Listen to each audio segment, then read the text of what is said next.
Hi guys! Tonight we're stepping carefully into the long quiet after the fall of Rome, into a world that feels colder than the maps in your school books ever suggested.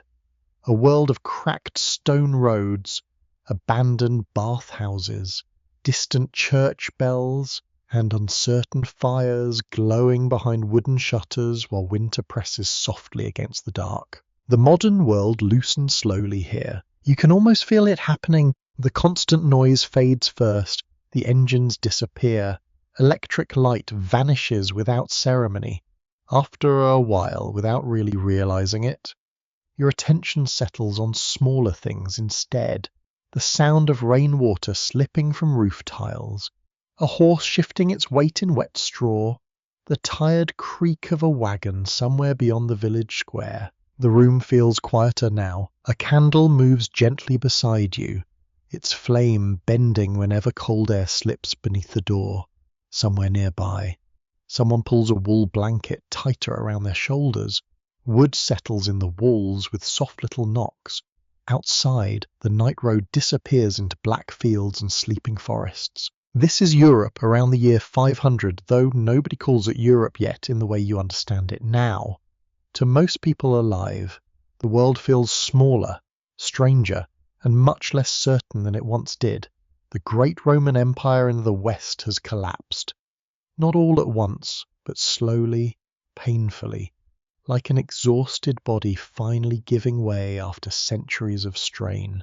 And strangely enough, most ordinary people never witness some grand dramatic ending. No trumpets, no final speech, just taxes becoming impossible, roads growing unsafe, soldiers unpaid, trade routes fading, public fountains drying up one neglected pipe at a time. Empires often end quietly for the people living inside them. So before your attention drifts fully into another century, take a moment to like the video and subscribe, only if you genuinely enjoy these quiet nights of history with me. And if you feel like it tonight, share where you're listening from, your local time, and what corner of history keeps drawing you back after dark.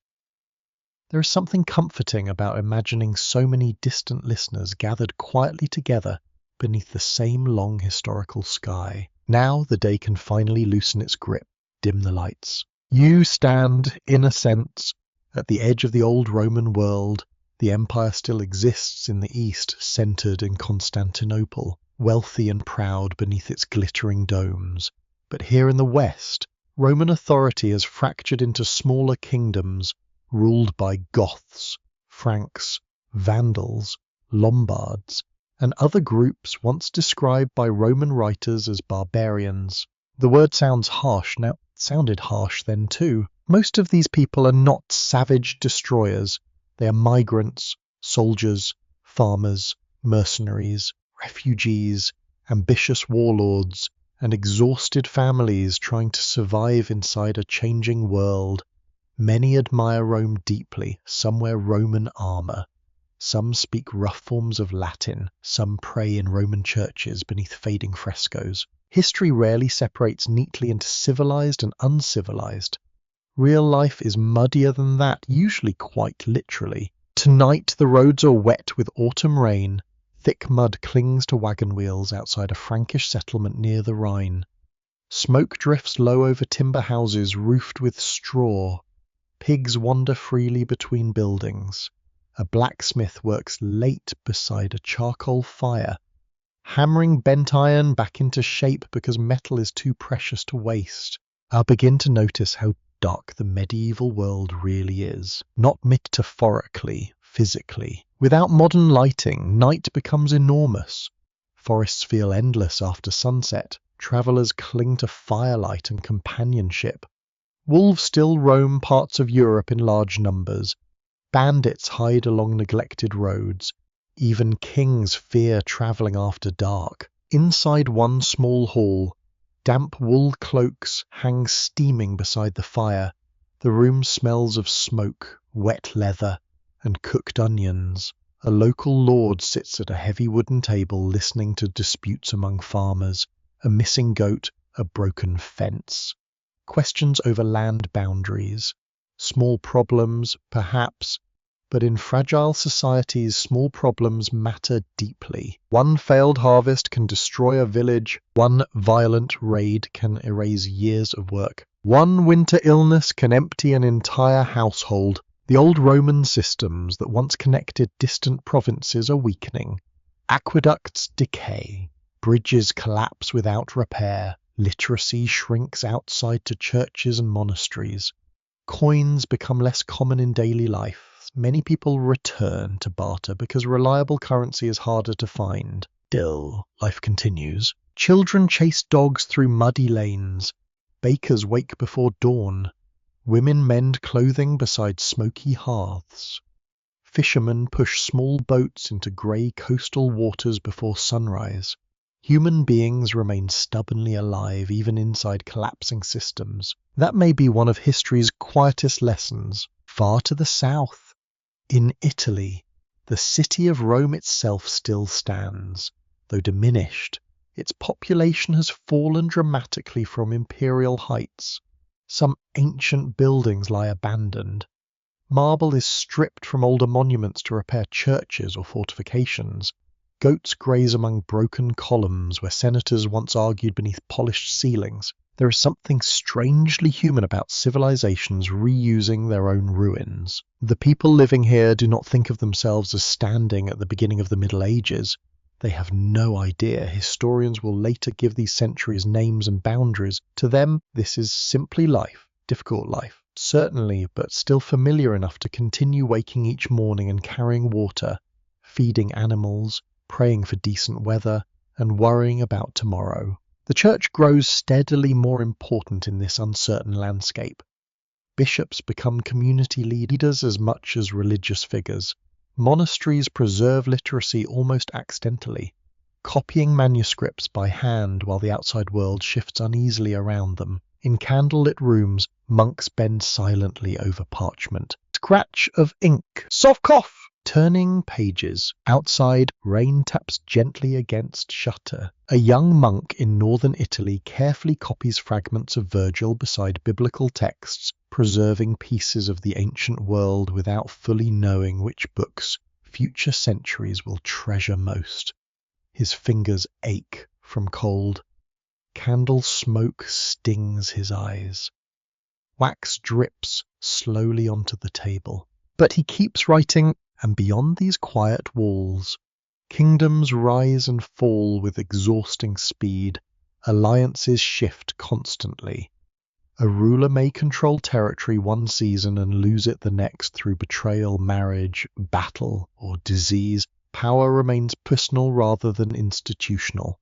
Loyalty belongs to individuals more than abstract states. That makes every death dangerous. A king's funeral can become the beginning of civil war before the grave is even closed. Yet even in instability, patterns begin forming. New cultures blend Roman traditions with Germanic customs. Latin slowly evolves into early forms of French and Spanish and Italian. Christianity spreads deeper into rural regions. Trade routes adapt rather than disappear entirely. The medieval world is not simply collapsing, it is transforming slowly, unevenly, often painfully. And tonight, as cold wind moves through the trees beyond the village, that transformation has only just begun. Morning arrives slowly through river fog and wood smoke. The air smells damp enough to drink. Frost clings to the edges of wagon ruts outside the settlement, turning the mud silver for a little while before boots and hooves destroy the pattern again. Somewhere nearby, a rooster announces the dawn with unreasonable confidence, and nobody listening seems especially impressed. You continue deeper into the world, growing quietly from Rome's long shadow. The old empire still lingers in habits and memories. A cracked Roman milestone leans beside a road now used mostly by farmers and monks. Children climb over fallen statues without recognizing the faces carved into them. Bits of Latin survive in prayers, laws, and market exchanges, though spoken differently now, softened and altered by generations of local accents. Civilization has not vanished. It has become regional, scattered, improvised. In the western lands once governed from Rome, Power now belongs to kings whose authority depends heavily on personal loyalty. A ruler cannot simply issue commands across vast territory and expect obedience. Roads are poor, communication is slow, armies are temporary, every nobleman has ambitions, every border feels negotiable. You see this clearly in the Frankish kingdom north of the Alps, where descendants of earlier conquerors compete constantly for land and influence. The Merovingian kings rule here, at least in theory, though real authority often shifts between rival families and court officials. Some kings are capable, others are children. A few become little more than ceremonial figures surrounded by stronger men. Politics feels intimate in this era, dangerous too. A royal banquet may end with marriage negotiations, drunken arguments, or sudden murder. One badly judged insult can ignite generations of blood feud. Historians later struggle to untangle these family rivalries because medieval chroniclers themselves often sound exhausted by them, and still ordinary life continues beneath the turbulence. In a farming village near modern Burgundy, a woman kneads dark rye dough while her youngest child sleeps beside the hearth wrapped in patched wool. Chickens wander freely under the table. The roof leaks slightly near the doorway when heavy rain comes. Her husband worries about late frosts and local taxes rather than distant kings. Most people never travel farther than a few days from where they are born. The medieval world remains intensely local. Seasons shape existence more than politics does. Harvest failures matter more immediately than dynastic disputes. Spring planting, summer labor, autumn slaughtering, winter endurance. The cycle repeats with steady indifference. And winter can be brutal. You feel it now as wind moves through gaps in wooden walls. Firewood must last until spring. Salted meat grows tough and repetitive by late February. Fingers split from cold labor. Smoke gathers thickly inside houses because chimneys remain crude or non-existent in many places. People sleep close together for warmth. Privacy barely exists for ordinary families, yet there are moments of comfort too. Warm stew after fieldwork, shared songs during long evenings, children laughing at animals slipping in mud. Human beings become skilled at finding small happiness inside hard conditions. Far away from these villages, another kind of life unfolds behind monastery walls. The monasteries are growing now across Europe, especially under the influence of St. Benedict's teachings. Benedictine communities follow strict routines shaped by prayer, labor, study, and silence. To modern eyes, the rhythm may seem severe. To many living through unstable times, it feels reassuring. Predictable, orderly, safe. A monastery bell rings before dawn.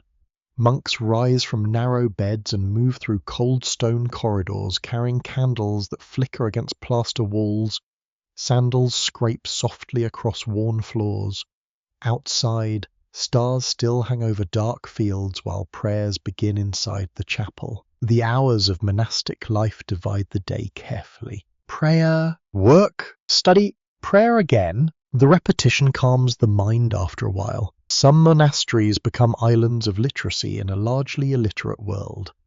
Libraries grow slowly, one handwritten manuscript at a time.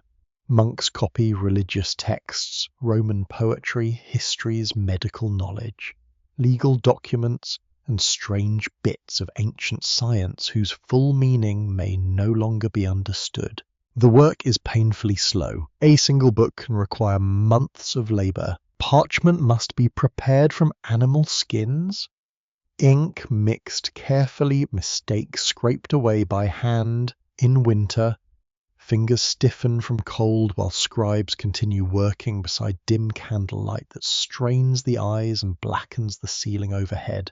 Yet without these patient copyists, enormous parts of ancient history would vanish forever. You pause for a moment inside one such scriptorium in Ireland, where rain lashes against monastery walls facing the Atlantic.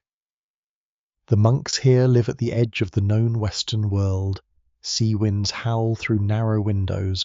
Salt dampens everything. Candles gutter constantly. Still, they write, Ireland becomes unusually important during these centuries because its monasteries preserve learning, while much of continental Europe struggles through political fragmentation.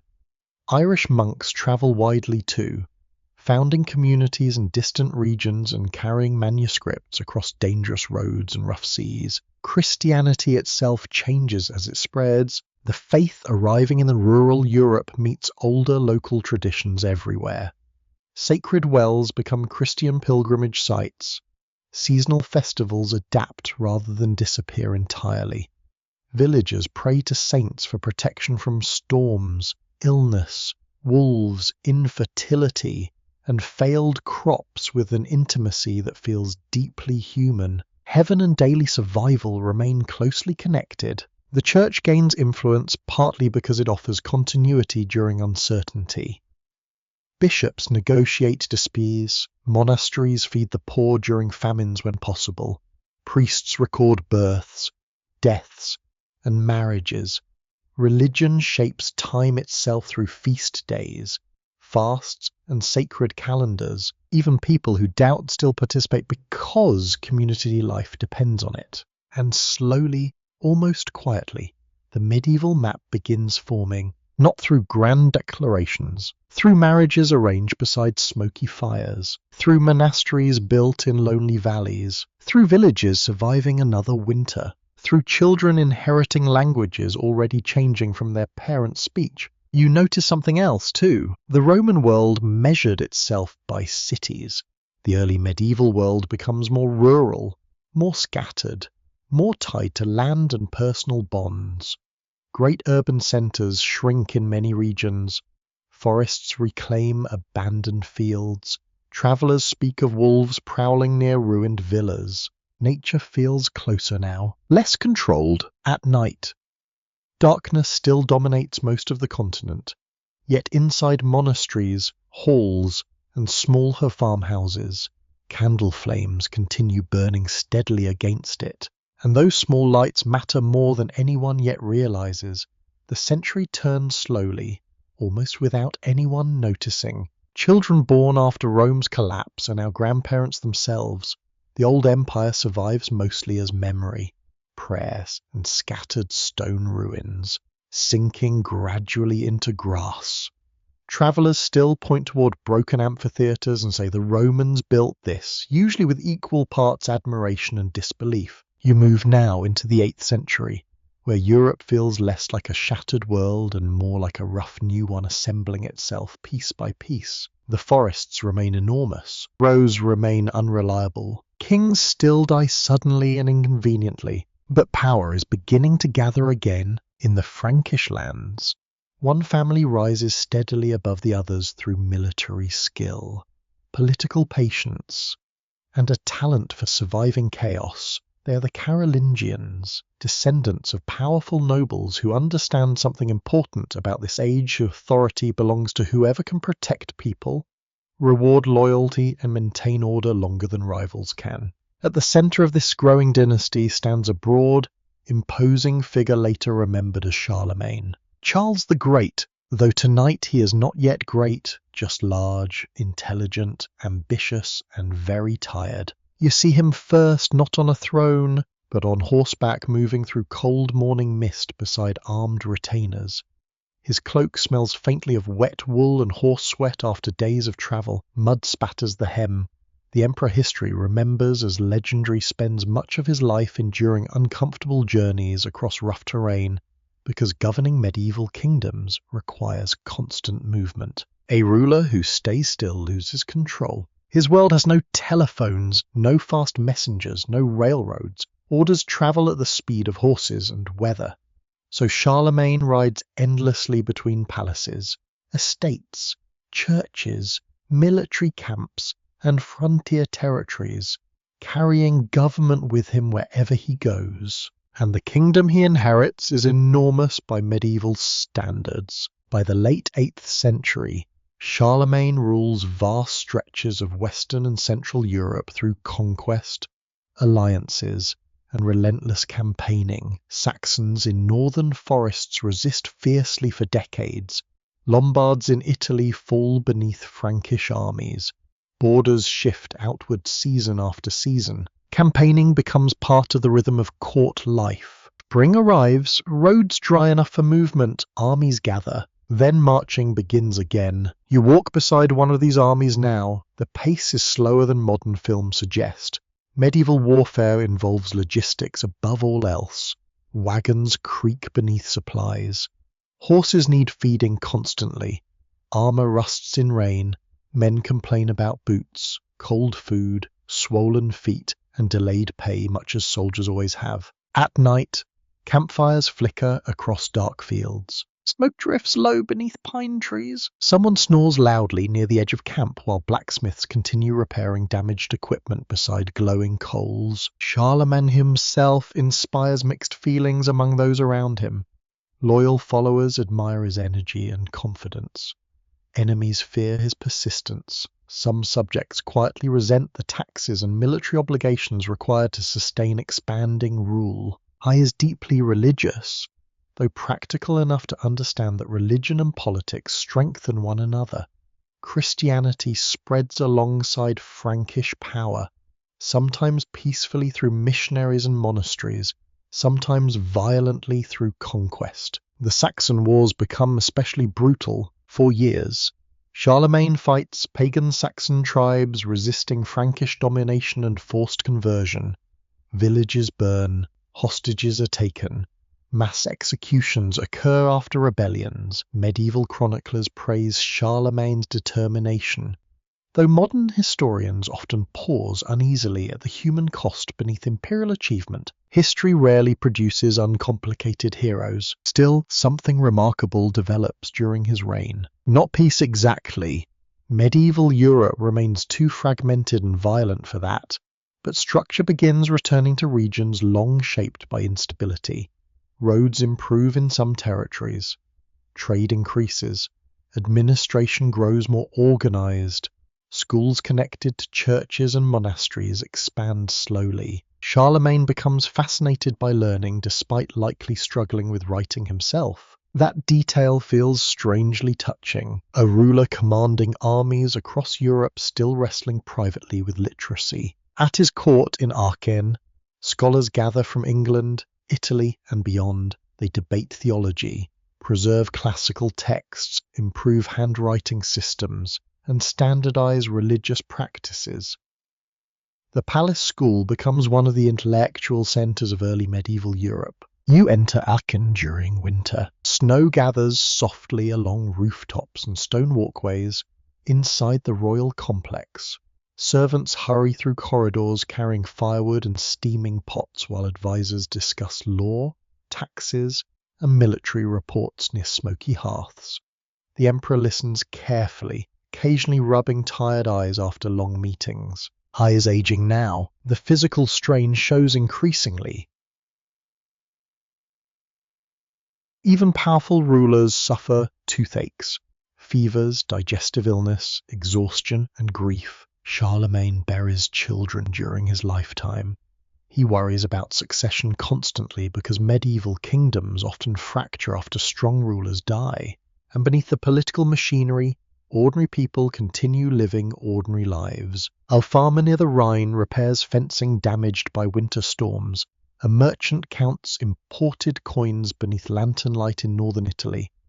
A nun in a convent near Tours copies psalms onto parchment while snow taps softly against narrow windows. The medieval world remains deeply physical. Cold matters. Distance matters. Weather matters. One flooded river can delay armies for weeks. One outbreak of disease can devastate a monastery. One failed harvest can trigger famine across entire regions already surviving close to hunger. Yet during Charlemagne's reign, many people genuinely believe order is returning after centuries of fragmentation. That belief reaches its symbolic peak in the year 800. On Christmas Day in Rome, inside St. Peter's Basilica glowing with candlelight and incense smoke, Pope Leo III crowns Charlemagne as Emperor of the Romans. The moment carries enormous emotional weight, even if accounts differ on whether Charlemagne fully expected it. The old imperial idea breathes again, not Rome restored exactly, but something reaching toward continuity with it. You stand among crowded worshippers, watching light flicker across gold decorations while priests chant beneath high ceilings. Frankish nobles shift heavily in fur-lined cloaks. The smell of wax, smoke, damp wool, and winter air fills the basilica. Outside, bells echo across Rome's aging streets. For one brief moment, medieval Europe imagines itself united, but beneath the ceremony, familiar problems remain waiting. Local loyalties still outweigh abstract empire for most people.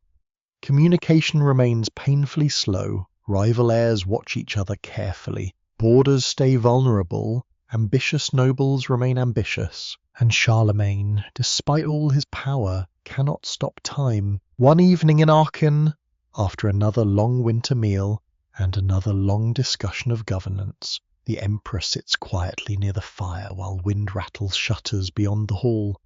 The room smells faintly of roasted meat, parchment, and wood smoke. He has spent decades building order from fragmentation. Soon others will inherit the burden of holding it together.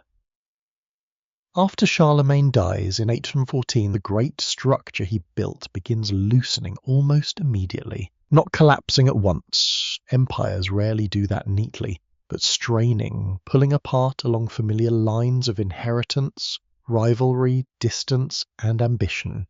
His surviving sons and grandsons divide territories between themselves according to Frankish custom, each believing deeply in his own legitimacy. The maps become complicated very quickly, so do the loyalties. You feel the instability first in the atmosphere of the roads again. Merchants travel in larger groups, villages reinforce wooden fences.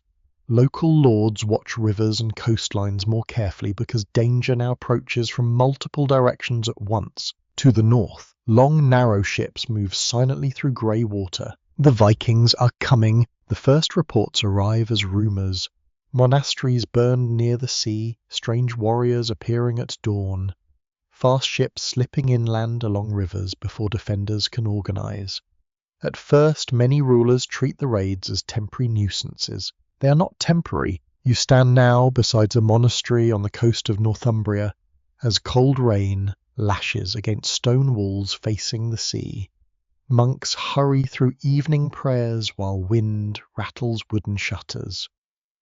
One brother pauses briefly after hearing dogs bark outside in sudden agitation. Then comes the sound, oars, many of them, low and rhythmic against dark water. The attack happens quickly afterward, shouting in unfamiliar accents, boots striking wet ground, axes against doors, smoke thickening through narrow corridors. The monastery treasures accumulated over generations become targets within minutes because monasteries hold silver, books, livestock, wine, tools, and relatively little protection. For medieval chroniclers, these raids feel almost apocalyptic. To the Vikings themselves, they are opportunity, and the Vikings are more complicated than later legend sometimes admits. They are raiders, certainly, but also traders, settlers, explorers, craftsmen, mercenaries, and farmers shaped by the difficult environments of Scandinavia. Their societies value reputation, courage, family alliances, and maritime skill with intense seriousness. Children in Viking communities learn early that the sea provides both wealth and death. You travel north now toward Norway, where icy wind sweeps through narrow fjords beneath towering cliffs. Wooden houses cluster near dark water. Fish dry on racks beside the shore. Pine smoke drifts upward into pale evening sky. A shipbuilder runs rough hands across newly shaped oak planks while explaining repairs to his sons. Tar fills the air sharply. Iron nails lie scattered beside tools worn smooth from constant use. The longships themselves are extraordinary technology for the period, flexible, fast, capable of crossing open sea or navigating shallow rivers. Their design allows Viking crews to strike unexpectedly almost anywhere along Europe's coastlines and waterways. Paris, Hamburg, Dublin, Seville. Even parts of the Mediterranean eventually feel their presence. Fear travels ahead of them. In some monasteries, prayers are added asking deliverance from northern raiders. Villagers hide valuables underground. Church bells ring warnings when unfamiliar sails appear offshore. Yet over time, raiding becomes only part of the show. Many Vikings settle permanently in the lands they once attacked. They establish trading towns, intermarry with local populations, adopt Christianity gradually, and become woven into the political fabric of medieval Europe itself. Dublin grows from a Viking settlement, so does part of Normandy in Eastern Europe.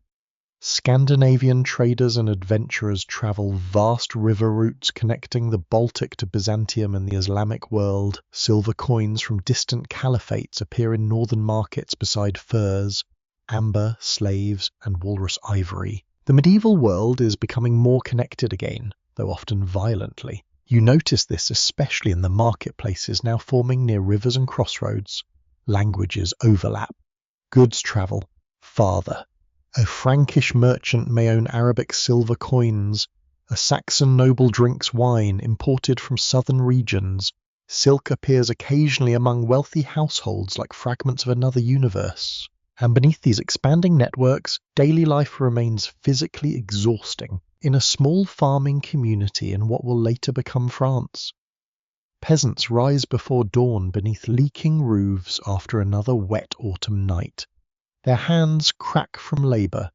Bread remains coarse and dark. Most meals depend heavily on grain, onions, cabbage, and whatever survives local conditions. Meat is rare for many people. So are medical remedies that reliably work. And infected tooth can become fatal. Childbirth remains terrifyingly dangerous. Fevers move through villages without explanation beyond divine will, bad air, or simple bad luck. Yet people still laugh.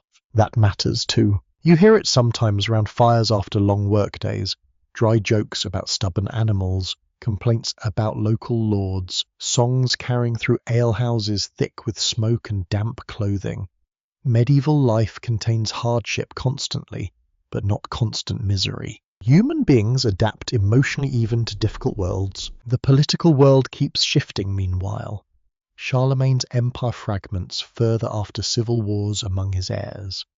By the Treaty of Verdun in 843, the territory divides into separate kingdoms that gradually evolve toward future France and Germany, though nobody living then sees those nations clearly yet. Borders remain fluid, identity remains local. A farmer may feel loyalty to village, lord, and faith long before feeling attachment to anything resembling a nation-state. And outside Western Europe, powerful civilizations continue thriving. Constantinople gleams in the east. Wealthier and more sophisticated than most Western cities, the Islamic world stretches across enormous territories filled with scholarship, architecture, mathematics, astronomy, and trade networks linking continents together. Medieval Europe is not isolated from these worlds. It learns from them constantly, though often indirectly. One cold evening in a riverside town, a traveller from distant lands unrolls woven fabrics while curious locals gather nearby beneath torchlight. The crowd smells of rain-soaked wool and wood smoke. Children stare openly at unfamiliar clothing and languages. For a little while, the wider world feels astonishingly close. Then winter deepens again. Snow covers roads. Travel slows. Villages retreat inward beside their fires. In the north, Viking ships rest pulled onto frozen shores while their crews repair sails and sharpen tools for future journeys. Somewhere far away, another monastery copies books by candlelight, unaware that raiders may someday appear at dawn beyond the fog. The medieval world keeps moving through cycles of fear and adaptation, destruction and rebuilding, and quietly, beneath all this uncertainty, new societies are beginning to take shape. By the 10th century, Europe begins settling into patterns that will define medieval life for generations. Not peaceful patterns exactly. The violence never disappears completely. Raiders still arrive. Borders still shift, ambitious nobles still betray one another with exhausting regularity, but people adapt to instability the way sailors adapt to rough seas. Structures emerge around uncertainty rather than replacing it. You start to feel that structure now in the countryside. The land itself becomes organized through layers of obligation, protection, labor, and dependence. Historians later call this feudalism, though medieval people themselves rarely use the word in any consistent way. To them, these relationships simply feel like life. A lord grants land to a warrior in exchange for military service. Peasants work fields in exchange for protection. Oaths bind men together because institutions remain fragile. Everything depends on personal loyalty. You approach a manor house on a wet autumn evening somewhere in northern France. Rain drifts sideways across harvested fields where stubble gleams dark beneath fading light. The manor is not yet the romantic castle of later imagination. It is practical, defensive, uncomfortable. Wooden palisades, storage barns, animal pens, mud everywhere. A tired horse exhales steam into the cold air, while servants unload grain beneath shouted instructions. The smell of damp straw mixes with smoke from cooking fires inside the hall. The local lord sits beneath hanging tapestries that help keep out drafts, but not entirely. Nothing stays fully warm in medieval winters. You notice that constantly now. Cold stone floors, cold water basins, cold fingers wrapping around wooden cups for comfort. Even wealthy households struggle against weather more than modern people usually imagine. The lord himself lives better than the peasants surrounding him. Certainly, but his life remains physically demanding. He worries about raids, rival nobles, poor harvests, disease among livestock, loyalty among retainers, and whether the coming winter stores will last until spring. Power does not bring peace of mind. Outside the manor, lands. Peasants labour through long, exhausting days shaped almost entirely by agriculture. Most families survive close to subsistence. Their work follows ancient rhythms older than kingdoms themselves. Ploughing, repairing fences, harvesting before rain destroys crops, trying not to starve during bad years. The work is relentless. You walk beside a peasant woman carrying water from a nearby stream before dawn. Her shoes are rough leather, stiff with mud. The bucket handle bites into cold hands already reddened by labour. Smoke rises from cottages as the village slowly wakes around her. Children begin working young, old age arrives early. Most possessions are handmade, repaired repeatedly, and carefully preserved because replacing anything costs precious time or resources. And yet these villages are not lifeless places, far from it. Neighbours gather during harvests. Weddings bring music and ale. Seasonal festivals survive beneath Christian traditions. People gossip constantly about marriages, disputes, weather, and rumours from distant regions they may never personally see. Human communities remain emotionally rich even under hard conditions. The church stands at the centre of village life more firmly now. Parish churches anchor local identity. Bells mark the hours. Priests bless fields, marriages, births, and burials. Religious belief shapes how people understand suffering, illness, fortune, and death itself. The medieval imagination feels crowded with spiritual presence. Saints protect travellers and villages. Demons lurk in wilderness and temptation. Miracles seem possible. So do curses. At night beside the fire, stories pass between generations. Some are Christian. Some carry much older echoes from pagan traditions absorbed slowly into medieval culture. Forests remain places of both danger and mystery. Wolves still move through them after dark, so do outlaws, deserters, wandering traders, and pilgrims. Travel remains difficult enough that strangers attract attention immediately. You feel this one evening when a mounted knight arrives unexpectedly at a village during freezing rain. Children stare from doorways while dogs bark furiously at the unfamiliar horse. The knight's cloak drips water onto the floor inside the alehouse as he warms numb hands beside the hearth. Armor smells surprisingly human up close. Wet leather, metal oil. Beneath padded cloth, the romantic image of knighthood has not fully formed yet. Early medieval warriors are practical men shaped by violence, status, and survival. Many are brutal, some are disciplined. A few become genuinely admired for loyalty or restraint. Most are simply products of their world. Mounted warfare grows increasingly important during these centuries, especially among the nobility. Horses become symbols of status because maintaining them requires wealth. Good armor costs enormous sums. Military elites slowly separate themselves culturally from peasant populations through training, land ownership, and inherited privilege. Castles begin spreading too. At first many are simple wooden fortifications built quickly atop hills or earth mounds.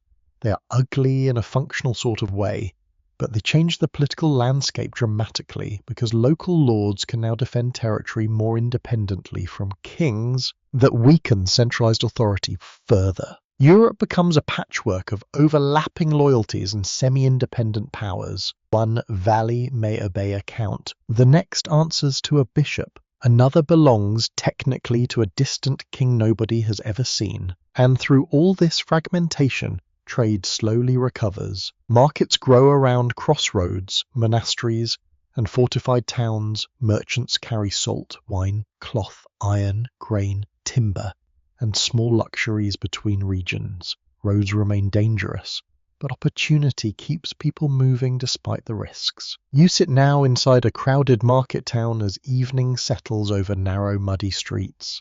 Lantern light glows faintly through mist while traders pack goods beneath awnings. Damp from steady drizzle somewhere nearby. A butcher argues loudly over prices while church bells echo across rooftops. The town smells of smoke, manure, wet wood, and fresh bread. A strange combination, not entirely pleasant, but deeply alive. Beyond the town walls, winter fields darken beneath gathering clouds. Peasants hurry home before full nightfall because roads become dangerous after sunset. In the distance, a castle silhouette rises against fading sky like something ancient and unfinished. This is the medieval world becoming recognizable now. Layered hierarchies, local loyalties, heavy labor, deep faith, persistent insecurity, and beneath it all, ordinary people continuing forward one season at a time, carrying water, pairing roofs, burying loved ones, raising children, and hoping next harvest will be kinder than the last. Stone begins rising across Europe, not everywhere at once, and not gracefully at first, but steadily enough that the landscape itself starts changing shape.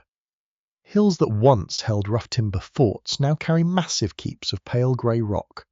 Villages gather beneath newly fortified walls.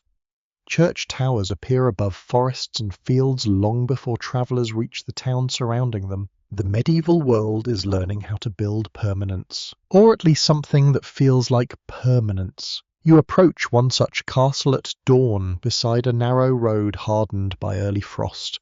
The structure looms above the countryside with an almost stubborn heaviness. Its walls are damp from night mist. Ravens perch along the battlements while smoke curls upward from kitchens already awake inside. Castles are not comfortable places despite later fantasies. They smell of animals, sweat, smoke, wet stone, and too many people crowded together during dangerous times. Drafts move endlessly through corridors. Privacy remains scarce.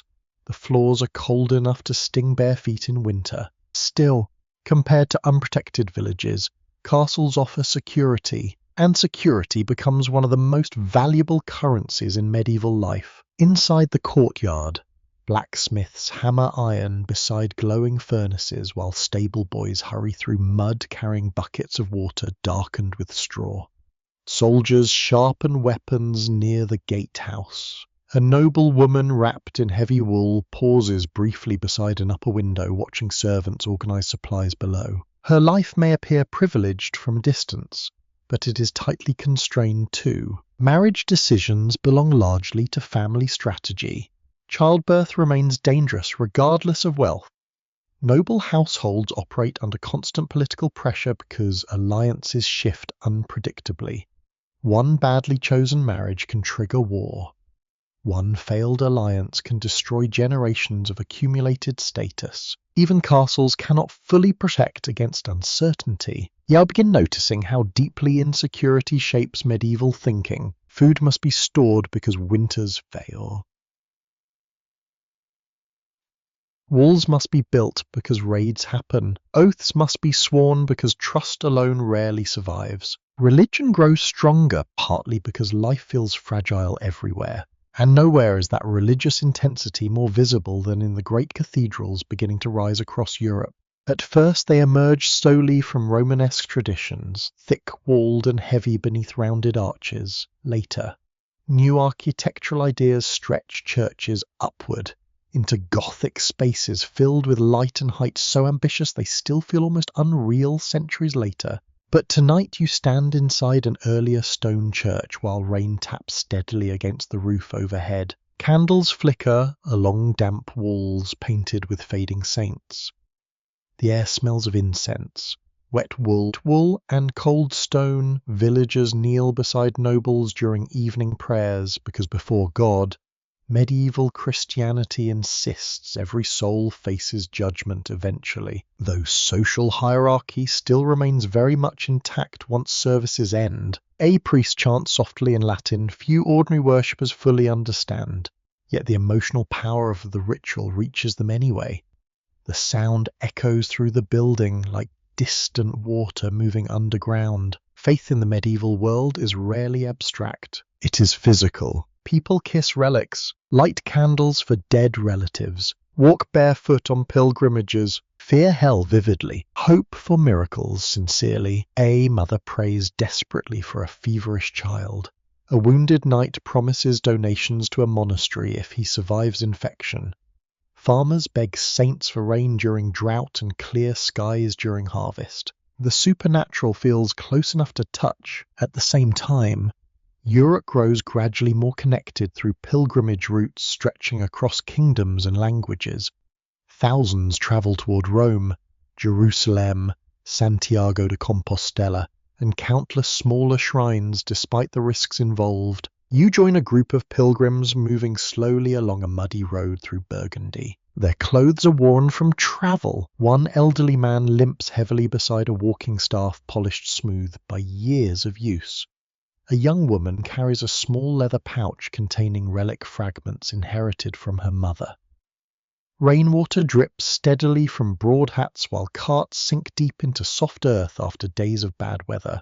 Pilgrimage mixes devotion with exhaustion. Blisters, bad food, suspicious innkeepers, shared stories beside roadside fires. Yet many travellers describe profound emotional relief simply from leaving ordinary life behind for a while and walking towards something scrum together. The roads themselves remain dangerous enough that armed escorts are sometimes necessary. Bandits target isolated travellers. Local tolls drain money constantly. Disease spreads easily in crowded inns where strangers sleep packed together beneath flea-ridden blankets. Medieval travel has very little glamour. And still people keep moving. Trade routes expand gradually alongside religious journeys. Merchant towns grow wealthier. Italian ports connect Europe increasingly with Byzantine and Islamic markets carrying spices, silk, medical knowledge, mathematics, and luxury goods westward. The wider world presses closer now. You see hints of it in castle dining halls where imported fabrics hang beside local tapestries. In monasteries where scholars study translated texts preserved through Arabic learning. In markets where unfamiliar fruits and dyes appear occasionally beside ordinary grain and livestock. Even warfare evolves. Knights become more culturally distinct as ideals of chivalry begin forming around aristocratic identity. The reality remains rougher than the poetry suggests. Knights still burn villages during campaigns. They still extort peasants and settle disputes violently. But stories about honourable conduct gain influence slowly. A nobleman is expected, at least publicly, to value courage, loyalty, generosity, and Christian virtue. Whether he practices them consistently is another matter entirely. One winter evening inside a lord's hall, musicians play quietly beside the fire while snow gathers beyond narrow windows. Dogs sleep beneath benches. Servants carry roasted meat through drifting candle smoke. A visiting knight recites verses about courtly love with complete seriousness while half the room tries politely not to laugh. The medieval world contains more humour than people often expect, dry humour especially.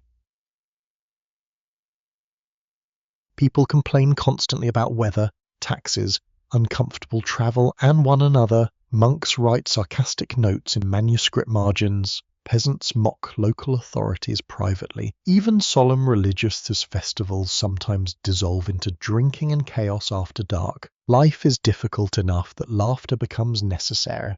And as the centuries continue unfolding, Europe grows denser with castles, churches, monasteries, and towns, each one another small anchor against uncertainty. The old post-Roman fragmentation has not vanished, but something sturdier is forming within it now. Stone by stone, bell by bell, prayer by prayer, by the end of the 11th century, Europe feels restless. The population is growing slowly after generations of instability.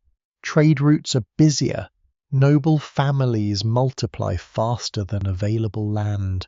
Younger sons inherit little and search constantly for purpose of wealth or status. Across castles and courts, violence remains woven deeply into aristocratic life. Knights feud, lords raid neighbouring territory. Private wars erupt over insults, marriages, inheritance, grazing rights, almost anything at all. The Church spends years trying unsuccessfully to restrain this violence through religious decrees and threats of excommunication. Some clergy urge warriors to stop fighting fellow Christians during holy periods. Others attempt to redirect aggression elsewhere entirely, and eventually, that elsewhere becomes Jerusalem. You'll begin hearing rumours first. Pilgrims returning from the east speak of dangers along sacred routes.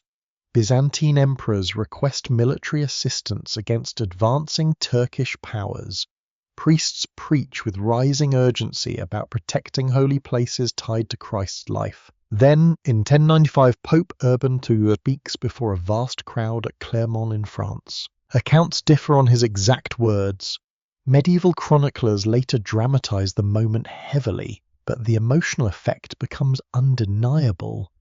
Thousands across Europe respond to the call for armed pilgrimage toward the Eastern Mediterranean. The First Crusade begins not as a neat military campaign, but as a surge of overlapping hopes, fears, ambitions, and religious emotion. You stand among the crowds gathering outside a cathedral after hearing the Pope's message carried from town to town.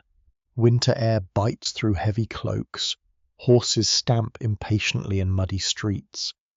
Some men kneel weeping openly during sermons. Others calculate opportunities more quietly. A younger son without inheritance sees possibility. A knight burdened by guilt sees redemption. A peasant sees escape from more famine. A merchant sees future to trade. Human motives rarely travel alone. Crosses stitched onto clothing become symbols of sacred commitment. Families sell land or borrow heavily to finance the long journey eastward. Many have almost no idea what awaits them. Few understand the distances involved. The road to Jerusalem is unimaginably far by medieval standards, and yet they go. The movement itself feels strangely emotional, almost tidal. Entire communities gather to watch armed groups depart beneath church bells and drifting smoke from morning fires. Mothers embrace sons they will never see again. Priests offer blessings over crowds smelling of damp wool, leather, sweat, and nervous anticipation. Then the roads fill. You travel now with one such crusading host moving southeast through Europe. Progress is painfully slow. Wagons break constantly. Horses die. Food shortages appear early. Rain turns roads into rivers of mud where boots vanish ankle deep with every step. Medieval armies consume enormous amounts of supplies. Discipline varies wildly. Some crusaders are experienced nobles commanding trained retainers. Others are poorly equipped peasants, driven by religious fervour and rumour. Tensions erupt constantly between groups speaking different languages and carrying different expectations. At night, camps stretch across fields beneath cold stars. Fires crackle, children cry, priests move through crowds hearing confessions. Some men boast confidently about glorious victory ahead. Others sit quietly staring into flames, perhaps already wondering whether they made a terrible mistake. The journey becomes especially shocking for Western Europeans encountering the Byzantine Empire. Constantinople dazzles many crusaders beyond expectation. Its massive walls, crowded markets, churches glittering with mosaics, and sophisticated court culture fill worlds apart from rough Western strongholds. You enter the city through busy streets alive with merchants from across continents. Greek, Arabic, Latin, and other languages overlap in the air. Spice scents drift through marketplaces beside incense and sea wind from the harbour. Silk catches torchlight in ways northern wool never could. Bronze statues from ancient centuries still stand in public spaces, while fountains continue flowing through carefully engineered system. Some Western visitors react with awe, others with suspicion. Cultural misunderstanding grows quickly between Byzantines and Crusaders despite shared Christianity. Each side sees the other as arrogant, strange, and unreliable in different ways. Still, the crusading armies continue eastward into Anatolia and beyond, and the suffering intensifies. Heat replaces cold, water becomes scarce, armor grows unbearable beneath harsh sun, disease spreads through camps already weakened by hunger and exhaustion, horses collapse beside dusty roads. Men argue over supplies, leadership, and strategy with increasing bitterness. Then come the battles. The violence is intimate and chaotic. Medieval combat rarely resembles orderly cinematic scenes. It is confusion, screaming, mud, blood, exhaustion, fear, and brief, terrible bursts of proximity. Knights charge heavily armed into enemy lines. Archers fire into shifting crowds where visibility disappears beneath dust and smoke. People survive partly through luck. One misplaced step, one broken strap, one horse stumbling at the wrong moment. History can turn unexpectedly small. Against astonishing odds, the First Crusade eventually reaches Jerusalem in 1099. After a brutal siege, Crusaders capture the city through violence that shocks even some contemporary observers. Muslim and Jewish inhabitants are massacred alongside defenders. Blood fills streets already crowded with exhausted soldiers and terrified civilians. The Crusaders themselves interpret the victory as divine confirmation. Others remember horror. Both things remain true simultaneously. Afterward, new Crusader states emerge in the eastern Mediterranean, fragile and heavily dependent on continued support from Europe. Castles rise across contested landscapes where Christian, Muslim, and Jewish communities interact through warfare, diplomacy, trade, and uneasy coexistence. The medieval world grows more connected through conflict as much as cooperation. Back in Europe, returning Crusaders bring stories, relics, goods, and wider geographical awareness. Trade with eastern regions expands further. Italian maritime cities profit enormously transporting men and supplies across the Mediterranean, and ordinary people continue absorbing the consequences slowly. A blacksmith in Normandy now hears travellers discuss Antioch and Jerusalem beside his forge. A monastery library acquires unfamiliar texts carried westward through expanding contact with Islamic scholarship. A widow waits years for a husband who never returns from the East. The crusading movement does not end with one expedition. It becomes part of medieval identity itself for generations, shaping politics, religion, economics, and memory across continents. But tonight, as wind moves softly through olive trees outside a crusader camp in the Levant, the soldiers resting beside dim fires still believe history can be carried forward by faith and steel together. Somewhere beyond the darkness, distant bells answer the sound of evening prayer. The centuries keep moving and Europe begins sounding different. Less isolated, less rural, not quieter exactly. Medieval towns are astonishingly noisy places.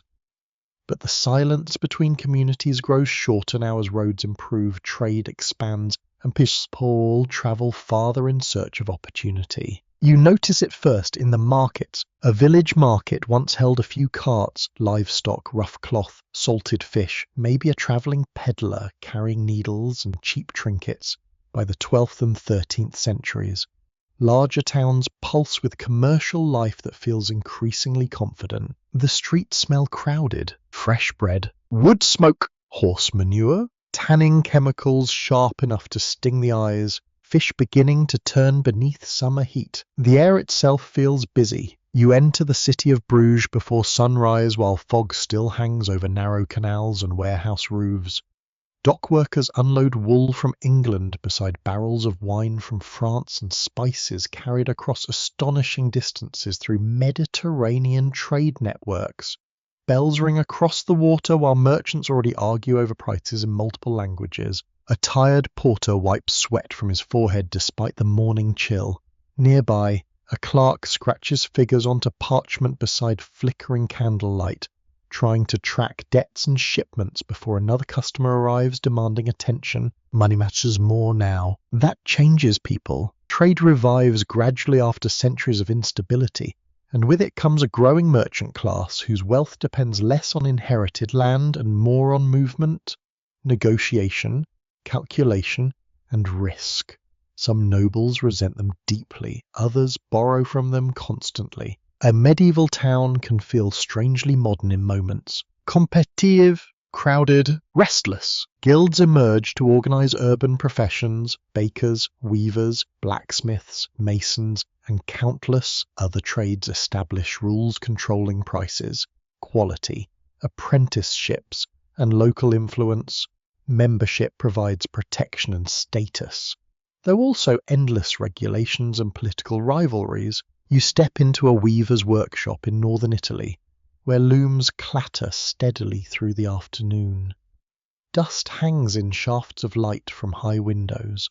Apprentices work with tired concentration under the watchful eyes of masters who inspect fabric closely for flaws. The work is repetitive and physically punishing. Backs ache, eyes strain, hands toughen permanently from labour. Yet city life offers possibilities many rural peasants never experience. Skilled workers may earn wages. Some eventually open their own businesses. Markets expose people to new ideas, fashions, languages, and opportunities. Urban life also creates entirely new anxieties. Fires spread quickly through crowded wooden districts. Disease moves rapidly through narrow streets. Food prices rise unpredictably. Crime flourishes in overcrowded neighborhoods where local authorities struggle to maintain order. At night, many cities become dangerous in ways familiar across centuries. Drunken arguments spill from taverns. Thieves watch travelers near bridges and alleys. Lantern light flickers against damp walls while watchmen patrol uneven streets, calling the hours into darkness. Still, people keep arriving. Former peasants flee difficult manorial obligations seeking freedom in towns. Merchants establish trading partnerships stretching across regions. Students travel toward growing universities. Pilgrims continue crossing Europe beside bankers, labourers, mercenaries, and wandering entertainers. The medieval world feels increasingly mobile now, and increasingly unequal. Great wealth accumulates in certain cities while rural poverty remains harsh and widespread. Noble courts consume imported luxuries while nearby peasants survive on coarse bread and weak ale. Cathedrals rise magnificently above districts where overcrowded families sleep several to a room. Yet the cathedrals themselves become symbols of collective pride as much as religious devotion. You arrive in Paris while builders labour on Notre Dame beneath pale autumn light. Stone dust floats through the air around scaffolding towering above crowded streets. Masons chip carefully at limestone blocks, while cranes creak overhead, lifting impossible weight inch by inch. The scale feels overwhelming. Generations may spend entire lives constructing a single cathedral they will never see completed. And still they continue. Medieval builders achieve extraordinary things without modern engineering tools. Their knowledge comes through experience, apprenticeship, geometry, and painful trial and error. Sometimes towers collapse, sometimes arches fail. Entire sections must be rebuilt after years of labour. But when sunlight finally pours through stained glass across finished stone interiors, the effect feels almost otherworldly. Coloured light moves slowly across floors. Incense drifts upward toward vaulted ceilings. Voices echo into spaces designed deliberately to inspire awe. Even tired labourers pause quietly sometimes after entering such places. Religion still shapes medieval life profoundly. Though towns introduce new tensions into spiritual authority, wealthy merchants fund churches while also pursuing profit aggressively. Universities produce scholars questioning old assumptions. Heretical movements appear occasionally among populations dissatisfied with corruption or inequality inside the church. The medieval mind is not static. It debates constantly. One evening in Bologna, students crowd noisily into rented rooms discussing law and philosophy beside smoky oil lamps. Manuscripts lie open across tables stained with spilled wine and candle wax. Outside, rain drums steadily against tiled roofs while arguments continue deep into the night. Universities are emerging now in cities like Paris, Oxford, Bologna, and Salamanca. At first they are loose communities of teachers and students rather than modern campuses. Life there is uncomfortable and chaotic. Housing is poor, food is unreliable. Students fight with townspeople often enough that local authorities grow nervous whenever large groups gather. Young people have not changed very much across centuries. Still, intellectual life expands dramatically during these generations. Scholars recover ancient Greek works preserved through Islamic translation and commentary. Aristotle returns powerfully into European thought. Debates over faith and reason grow increasingly sophisticated. And beyond Europe, wider worlds continue influencing medieval development constantly. Muslim scholars preserve and expand knowledge in medicine, astronomy, mathematics, and philosophy. Byzantine traditions carry ancient learning forward. Trade networks connect continents through astonishing webs of exchange. The medieval world is not isolated darkness. It is interconnected, evolving, argumentative, creative, violent, devout, commercial, and deeply human all at once. Tonight, as snow begins falling softly over a crowded market square somewhere in Germany, merchants pull canvas covers across their goods while taverns glow warmly against the cold. Somewhere nearby, a cathedral bell marks the hour above streets crowded with labourers, priests, students, widows, craftsmen, beggars, and travellers from places most villagers still cannot imagine. The Middle Ages are growing louder now, and more complicated. The candlelight grows steadier now. Not brighter exactly. Medieval rooms remain dim places by modern standards. But there is more reading happening beneath that light than there once was. More arguing, too. More questioning. In monasteries, cathedral schools, and crowded university halls. Europe begins thinking differently about knowledge itself. You feel it immediately inside the university quarter of Paris during the early 13th century. The streets are cramped and muddy after rain. Laundry hangs between upper windows. Students hurry through cold morning air wrapped in dark cloaks, clutching parchment bundles beneath their arms while church bells echo over the rooftops.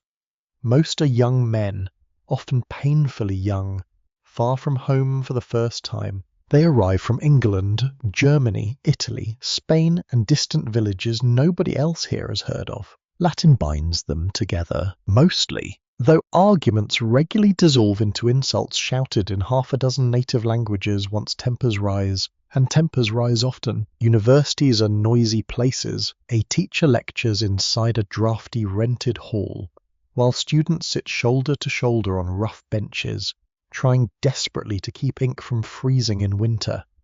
The room smells of damp wool, tallow candles, and unwashed clothing. Someone coughs constantly near the back. Outside, a fish seller shouts prices loud enough to interrupt the lesson every few minutes. Still, the students listen carefully because books remain enormously expensive. Many cannot afford personal copies.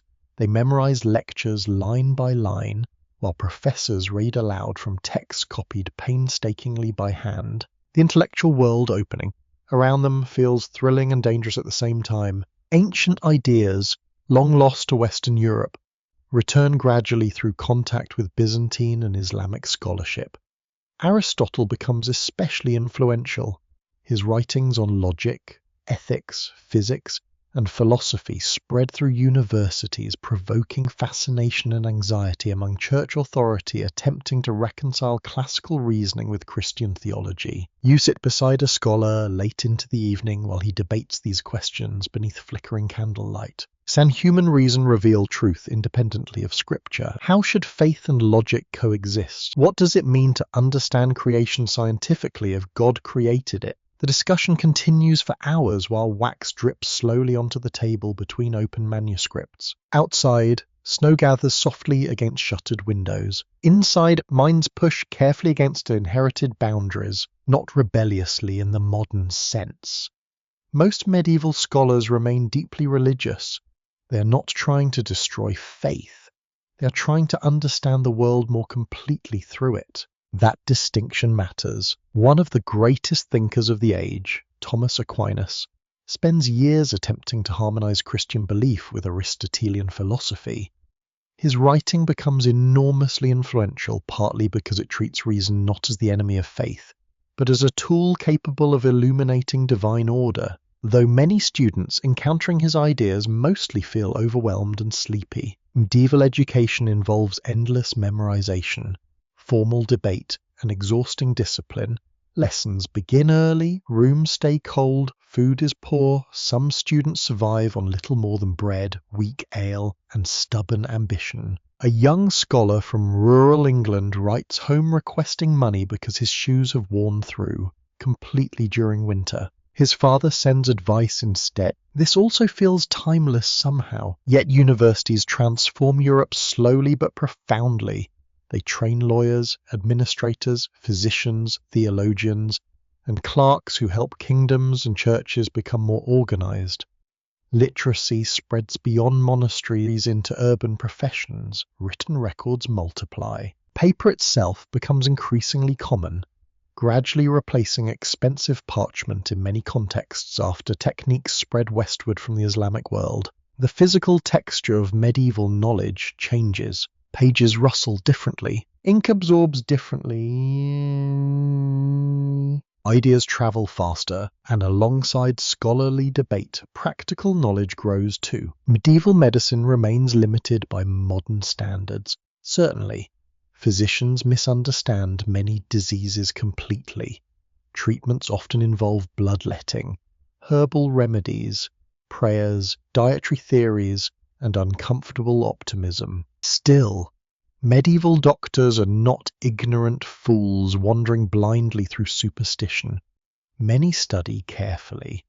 Hospitals connected to religious institutions provide genuine care within the limits of contemporary understanding. Ruins learned through direct physical experience, especially during warfare. You enter a hospital ward in southern France, where candles burn low beside rows of sick patients wrapped in coarse blankets. The room smells sharply of vinegar, herbs, sweat, and illness. A nun moves quietly between beds carrying warm broth while a physician examines an infected wound beneath wavering light. People suffer visibly in medieval medicine, but people also care visibly. That deserves remembering too. Astronomy advances. Mathematics expands through contact with Arabic numerals, replacing cumbersome Roman systems for many calculations. Mechanical clocks begin appearing in towns and monasteries, subtly altering how people experience time itself. Hours become measurable with increasing precision. The medieval world grows more structured. Meanwhile, literature flourishes beyond strictly religious writing. Poets compose romances about knights, love, betrayal, and impossible quests.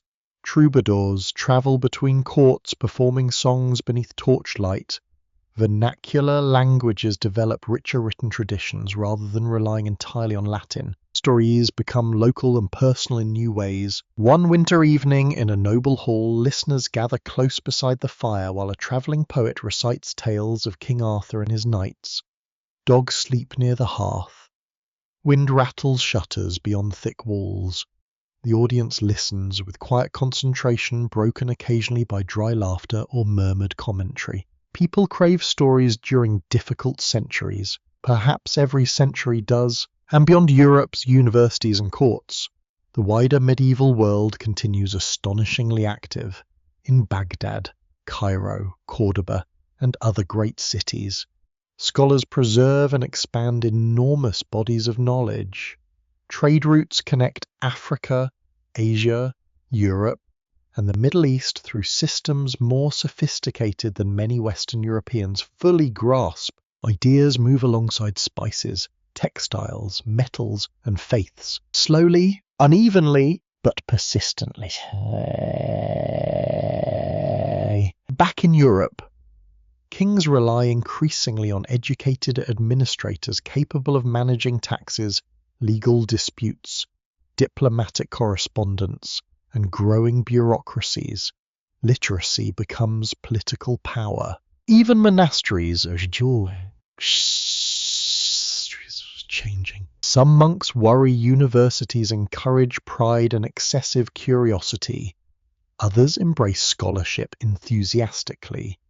Tensions emerge between contemplation and intellectual ambition, simplicity and institutional wealth. The medieval world remains spiritually intense, but no longer intellectually narrow. Questions multiply now, about law, about nature, about humanity itself. Tonight, as midnight approaches in a university town and exhausted students finally extinguish their candles one by one, the streets outside fall gradually quieter beneath drifting fog. Somewhere in the darkness, church bells mark another passing hour while ink dries slowly across pages that future centuries will inherit. The news arrives from the east in fragments at first. Burned towns, horsemen moving faster than armies should move. Entire kingdoms collapsing with terrifying speed. Most Europeans struggle even to understand where the threat originates. The distances involved feel almost unreal. Beyond the forests of Eastern Europe and the trade routes crossing the Black Sea lies a vast world many Western chroniclers know only through rumour, travellers' tales, and inherited fears. Then the Mongols arrive close enough that rumour becomes panic. You stand now on the cold plains of Hungary in the 13th century, while frightened refugees push westward through spring mud, carrying whatever possessions survived the journey. Ox carts creak beneath blankets, cooking pots, children, and old parents too weak to walk farther. Horses stumble from exhaustion. People speak in broken, frightened bursts about cities destroyed beyond the horizon. Nobody seems fully certain what happened, only that something enormous is coming. The Mongol Empire rises from the steppe under the leadership of Temujin, later known as Genghis Khan, whose military organization and political skill transformed scattered nomadic tribes into one of the largest empires in history. After his death, Mongol expansion continues outward with astonishing momentum across Asia, the Middle East, and into Europe itself. To settle medieval societies, the Mongols appear almost unnatural in speed and coordination. Mounted archers cross impossible distances. Messages travel rapidly through organized relay systems. Armies maneuver with terrifying discipline. Cities that resist too long are sometimes annihilated deliberately as warnings to others. And yet the Mongols are not simply destroyers. Like many expanding powers, they combine violence with administration, diplomacy, taxation, and trade networks that eventually connect enormous territories across Eurasia. But for the Europeans encountering them suddenly, fear dominates first impressions. You read it beside a Hungarian scout moving through wet grassland beneath low grey clouds. His horse breathes heavily in the cold air, while distant smoke stains the horizon where villages burn. Around him, local forces scramble desperately to organize defenses against an enemy they barely understand. Traditional European warfare depends heavily on armored knights charging directly into battle. The Mongols fight differently. They move lightly, strike quickly, retreat deliberately, then return again from unexpected directions. Their composite bows kill effectively at distances many European forces are unprepared for.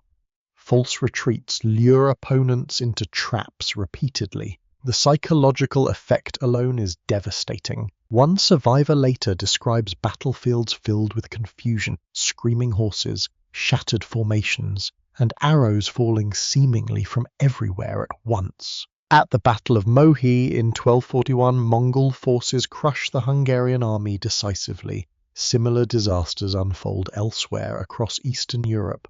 Towns burn, refugees flood westward. Church leaders call for prayer and defense, while rumors grow increasingly exaggerated with each retelling. Some Europeans interpret the invasion as divine punishment. Others imagine the Mongols as monsters rather than human enemies. Fear distorts perception quickly during crisis. Yet even amid destruction, individual human moments remain strangely ordinary. A mother searches desperately for missing children after a village evacuation. A priest hides church manuscripts beneath floorboards before fleeing advancing armies. Exhausted soldiers fall asleep beside dying campfires still wearing armor because there is no time or energy left for comfort. History moves through personal exhaustion as much as grand events. Then, almost as suddenly as they appeared, the Mongols withdraw from much of Europe after internal political developments following the death of the Great Khan. Western Europe escapes deeper conquest partly through geography, logistics, resistance, and circumstance. Luck matters more in history than people like admitting. Still, the shock remains. Europe realizes more fully now that it belongs to a wider interconnected world, capable of sending overwhelming forces across continents. Trade routes expand further under Mongol rule in Asia.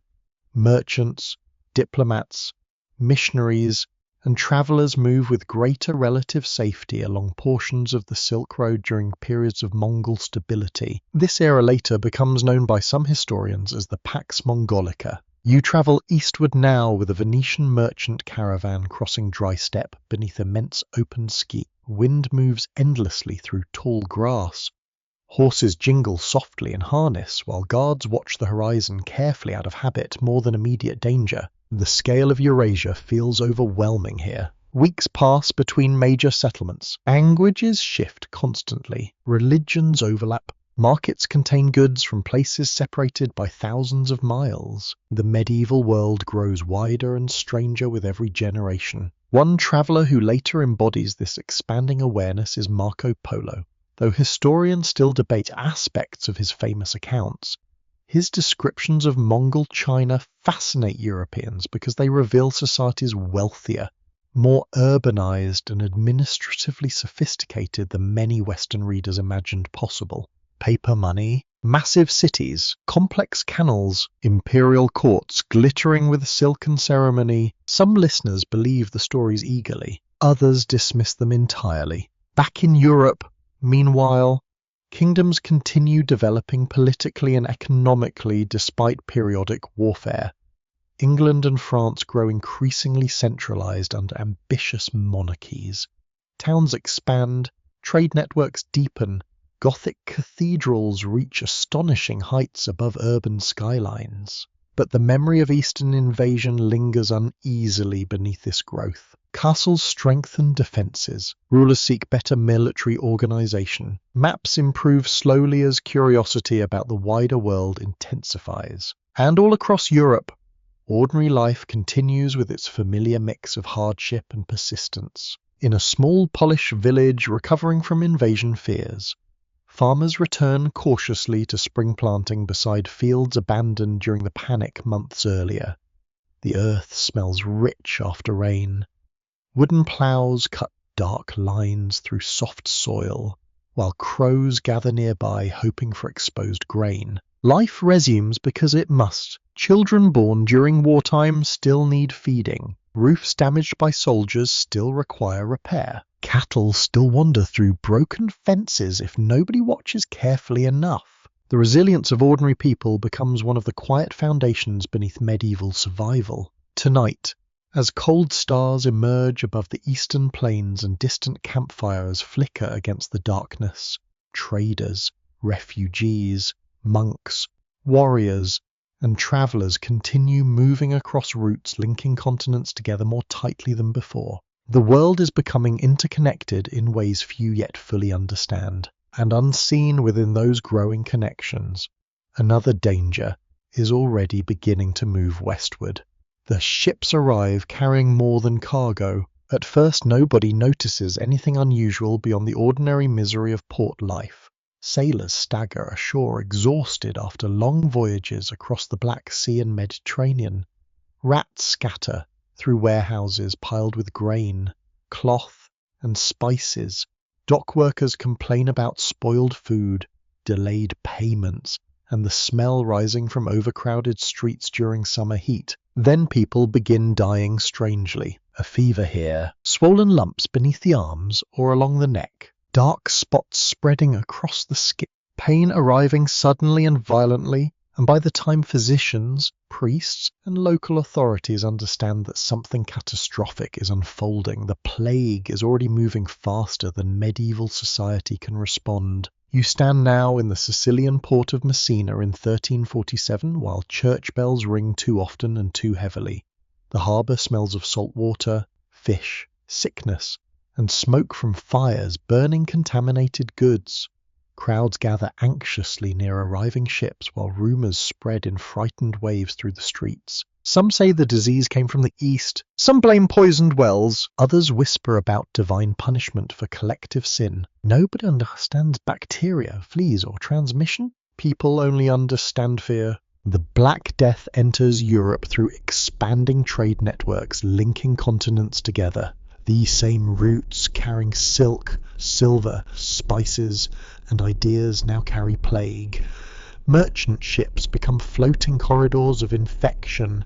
Caravan routes spread disease inland across cities, villages, monasteries, castles, and farmers with terrifying speed. The medieval world has never experienced anything like this. You travel north through Italy as the plague advances. At first the roads remain busy. Merchants continue moving goods. Priests conduct services. Children still play in market squares beneath autumn sunlight. Then gradually the atmosphere changes. People stop gathering unnecessarily. Doors remain closed. Travellers are watched suspiciously. The silence deepens. Inside Florence, one of Europe's wealthiest cities, the transformation feels especially surreal. Markets thin out, workshops close, funeral processions multiply until the city cannot maintain proper burials anymore. Contemporary writers describe carts carrying bodies through streets once crowded with commerce and laughter. The smell becomes unforgettable. Hurried cremation. Rotting refuse left unattended. Medicinal herbs carried beneath noses in desperate hope. Human beings are not built to process death at this scale calmly. A physician enters a sick room wearing layered fabrics and scented coverings intended to block corrupted air. Candles burn low beside a patient struggling to breathe beneath fever sweat. Family members kneel nearby, exhausted from days without sleep.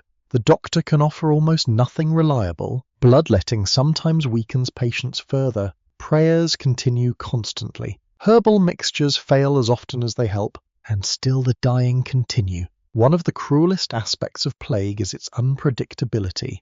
A healthy young woman dies within days, while an elderly neighbour survives. Entire households disappear. Nearby families remain untouched. No clear logic emerges from the suffering. That uncertainty breaks something emotionally inside many communities. Trust weakens, fear sharpens. Some people flee cities immediately, carrying infection unknowingly into rural regions. Others isolate themselves completely behind locked doors. Priests continue ministering to the sick despite enormous personal risk. Many die alongside the people they try to comfort. Not everyone behaves nobly. There are abandoned relatives, price gouging, violence against minorities falsely blamed for the disaster.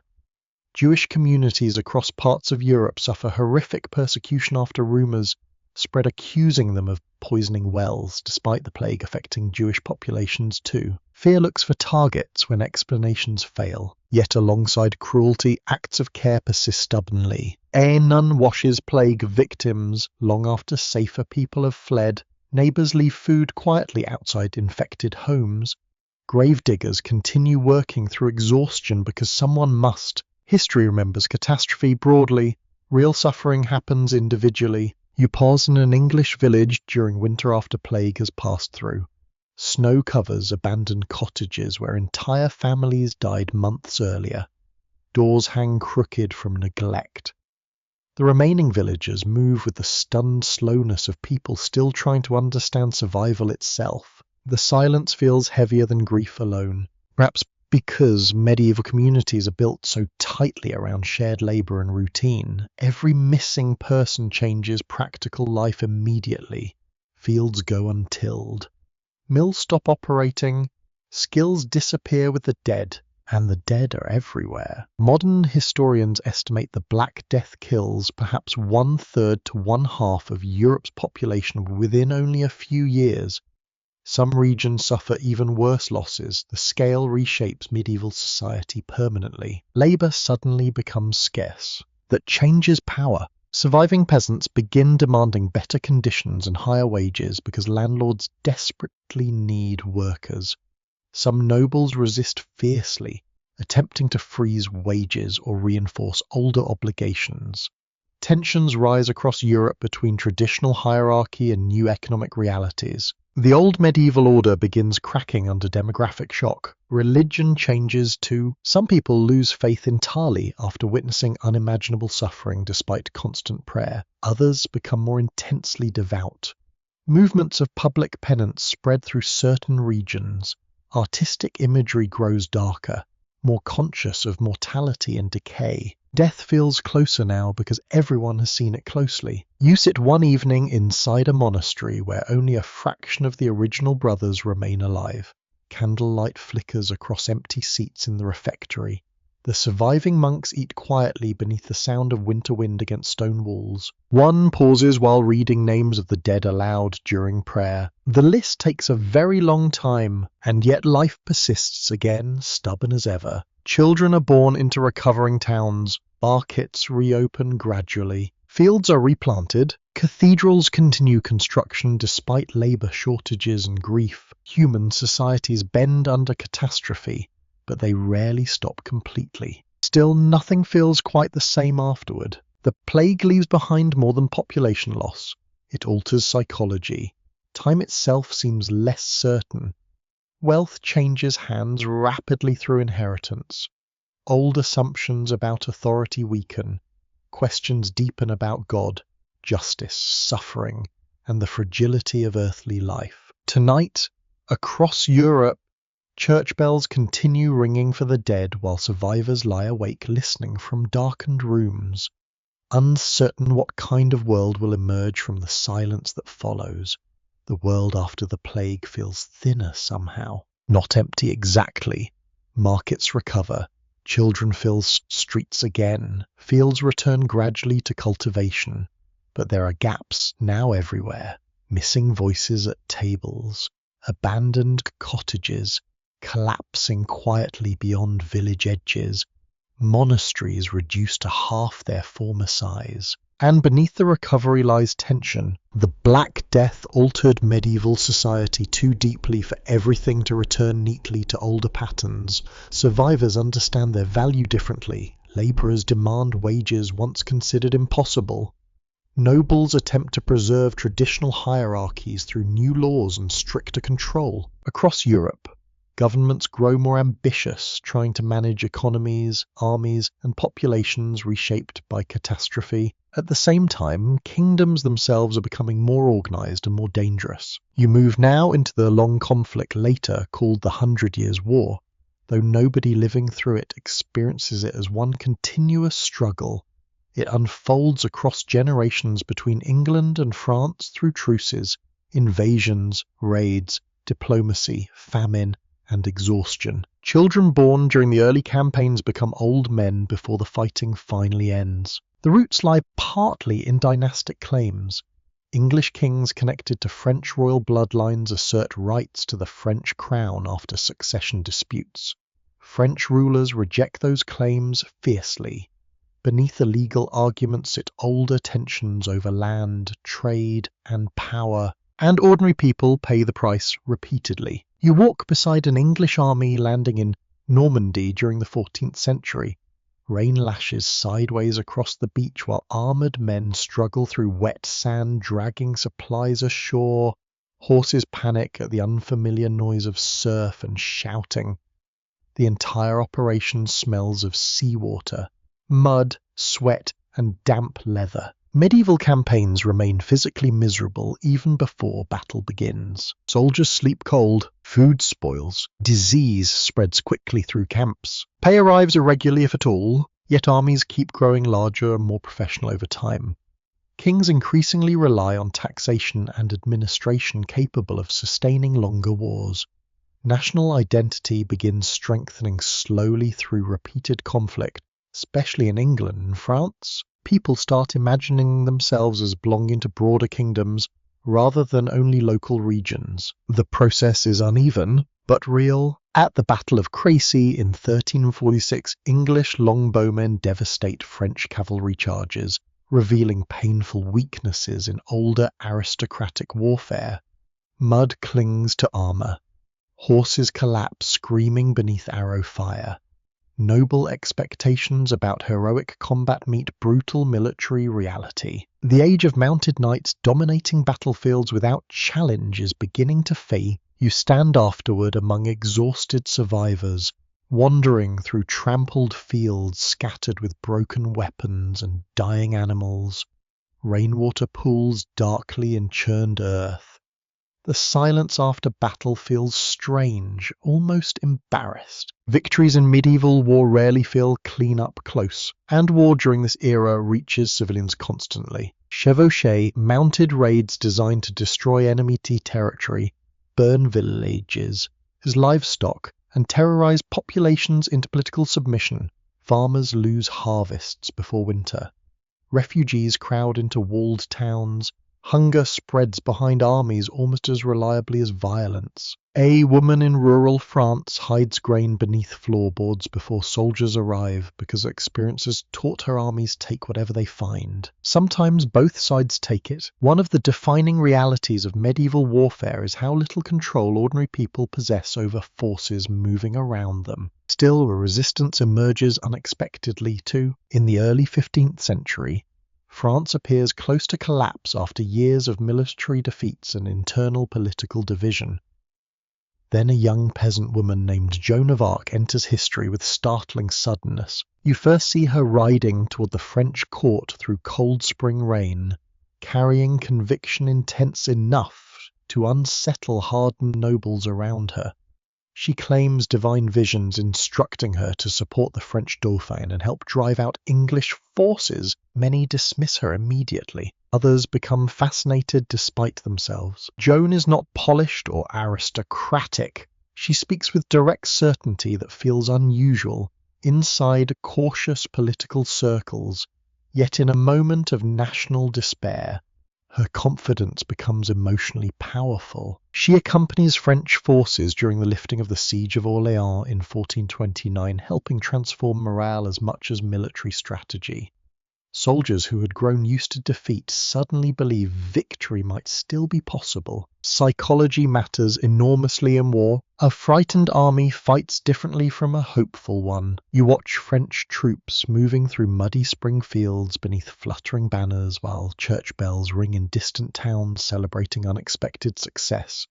Joan rides among them carrying her standard bright against grey skies. For a brief moment, history feels almost dreamlike. Then reality returns. Joan is eventually captured, sold to the English, and tried for heresy in a political proceeding shaped heavily by fear and propaganda.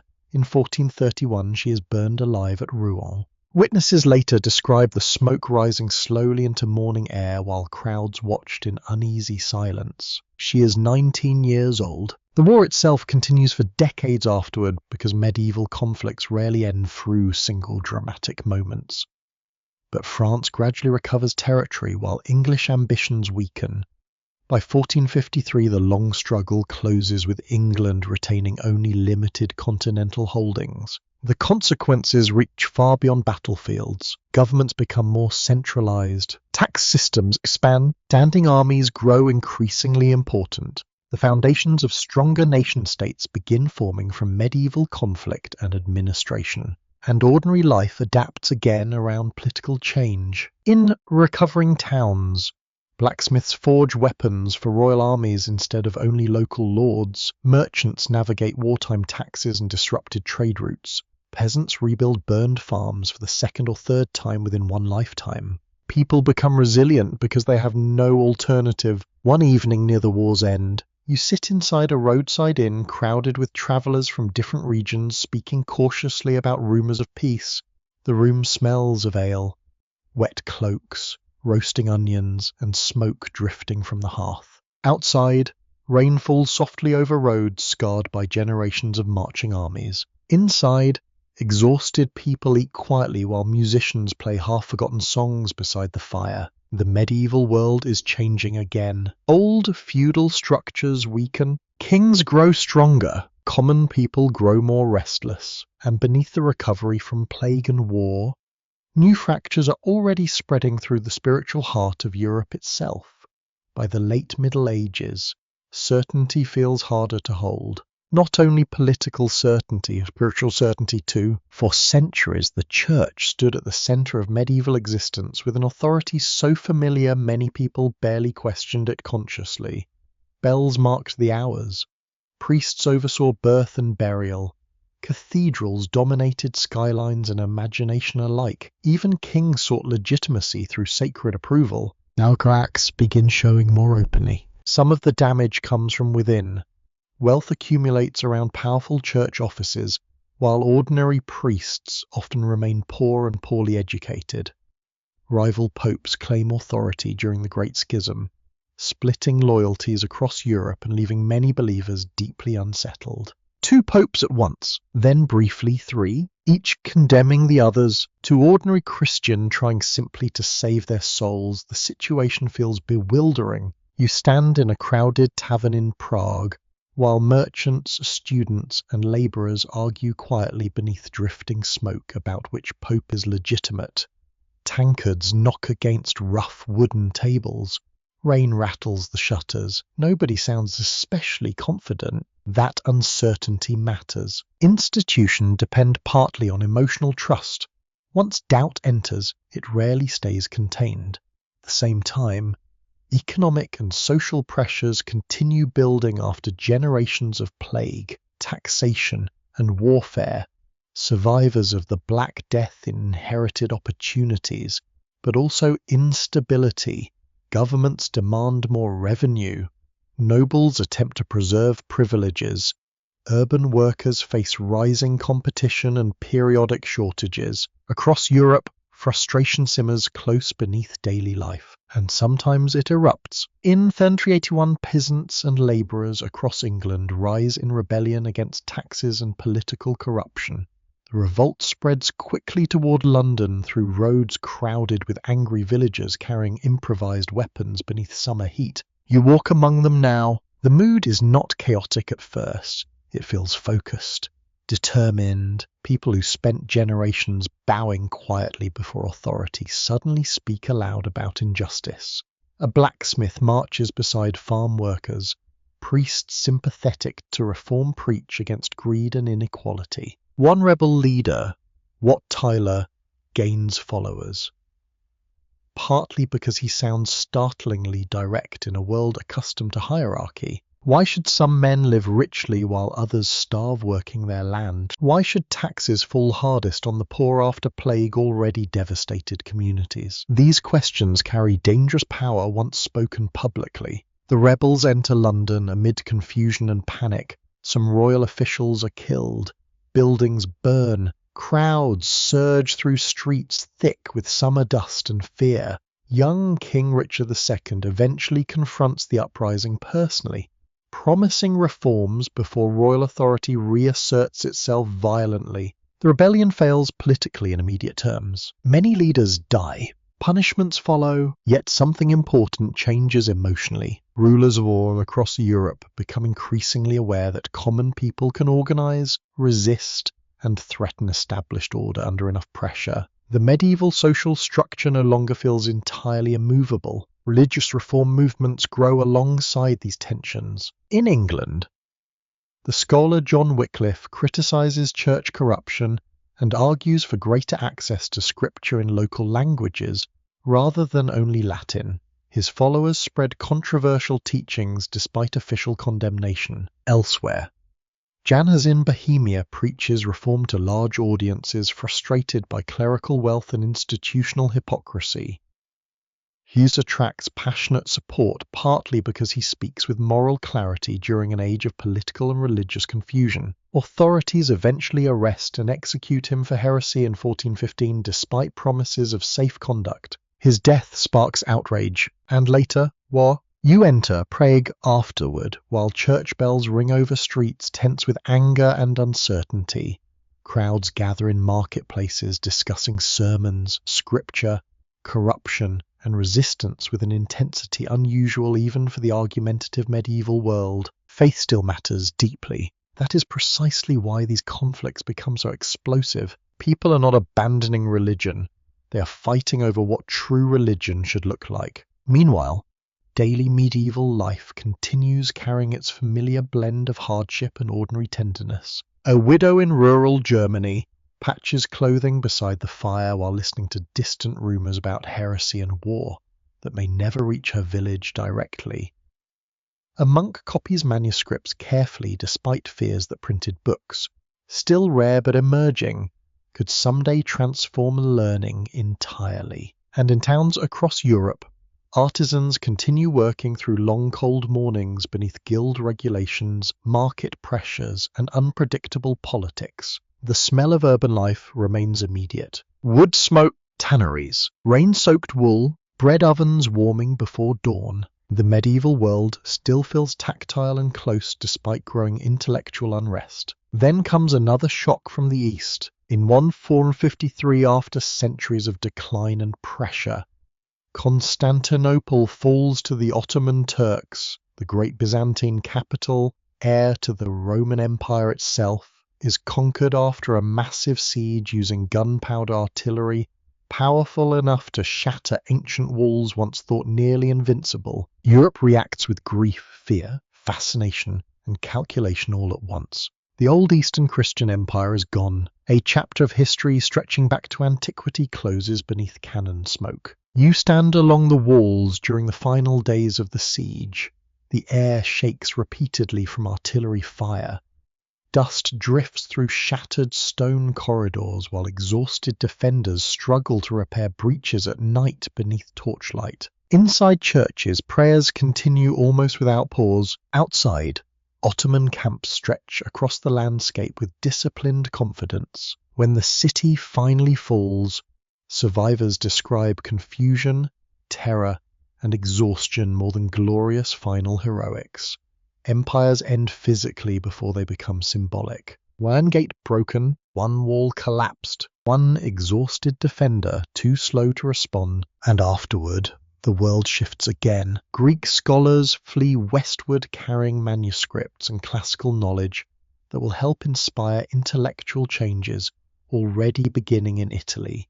Trade routes alter. European kingdoms search increasingly for alternative paths toward Asian markets, now influenced heavily by Ottoman power. The medieval age has not ended suddenly, but the ground beneath it is moving. Tonight, across Europe, old assumptions weaken one by one, peasants question hierarchy, reformers challenge religious authority, kings centralize power, cannons reshape warfare, ancient empires disappear, and somewhere beyond the western horizon, sailors are already preparing to cross seas medieval maps barely understand. The sea begins calling more insistently now. Not romantically at first, medieval sailors understand the ocean mostly as danger.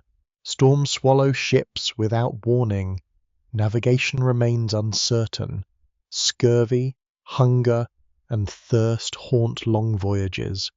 Many coastlines beyond familiar routes exist only as rumour sketched imperfectly onto maps. Still, Europe keeps looking outward, partly from curiosity, partly from ambition, partly because old trade networks through the eastern Mediterranean have grown more complicated after the Ottoman expansion. Merchants and monarchs alike search for new routes toward the wealth of Asia, towards spices, silk, gold, and possibilities difficult to calculate fully. You stand on the docks at Lisbon before dawn while crews load barrels onto a caravel preparing for another Atlantic voyage. The harbour smells sharply of tar, salt water, fish, and damp rope. Sailcloth snaps softly in cold morning wind while gulls circle above shouting at one another. The sailors themselves look practical rather than heroic. Sunburned faces, calloused hands, missing teeth. Men who understand how easily the sea can kill them. Portugal becomes one of the first European kingdoms to push steadily along the African coast during the 15th century. Prince Henry, later called Henry the Navigator, despite rarely sailing personally, supports voyages seeking trade opportunities, geographical knowledge, and strategic advantage. The progress is slow, cape by cape, current by current, fear by fear, for generations.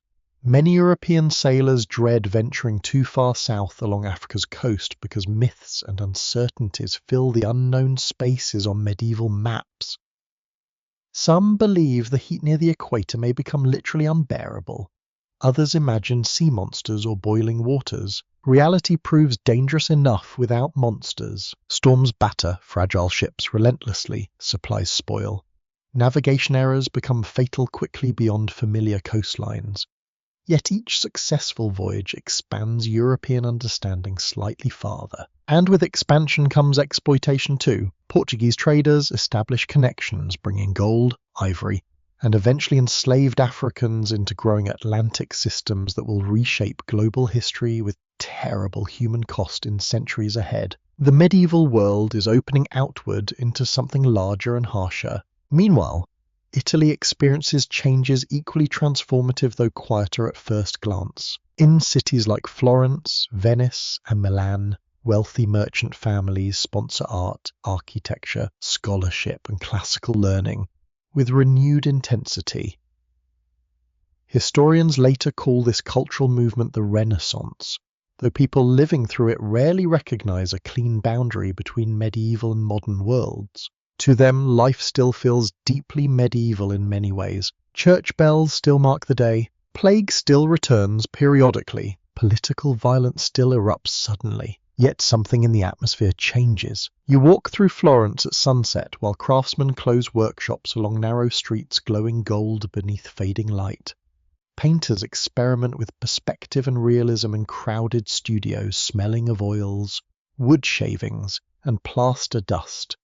Scholars study ancient Roman texts with fresh excitement, searching for forgotten ideas about humanity, beauty, politics, and reason. The city feels intellectually alive. Competitive too, banking families finance cathedrals and conspiracies simultaneously. Artists pursue patronage anxiously because genius alone rarely pays for food. Public life revolves around status, reputation, and shifting alliances. Human ambition grows louder here. One evening, inside a wealthy Florentine household, guests discuss classical poetry beside candlelight while servants carry wine through rooms decorated with imported fabrics and carefully commissioned paintings. Outside, the streets remain muddy and crowded with labourers still living hard lives beneath elite cultural refinement. The Renaissance does not replace medieval society overnight. It grows unevenly within it. And beyond Italy, older medieval structures continue holding strong. Most Europeans still work the land, most remain poor, most live and die close to where they were born, yet ideas now travel faster through expanding literacy and increasingly through printing that changes everything gradually. Around the mid-15th century, Johannes Gutenberg develops movable type printing in Europe, allowing books to be reproduced far more efficiently than hand copying alone ever permitted. The first printed Bibles emerge with astonishing symbolic power. Words multiply suddenly. Knowledge spreads differently. A monk who once spent months copying a manuscript by hand now watches identical pages produced repeatedly through mechanical process.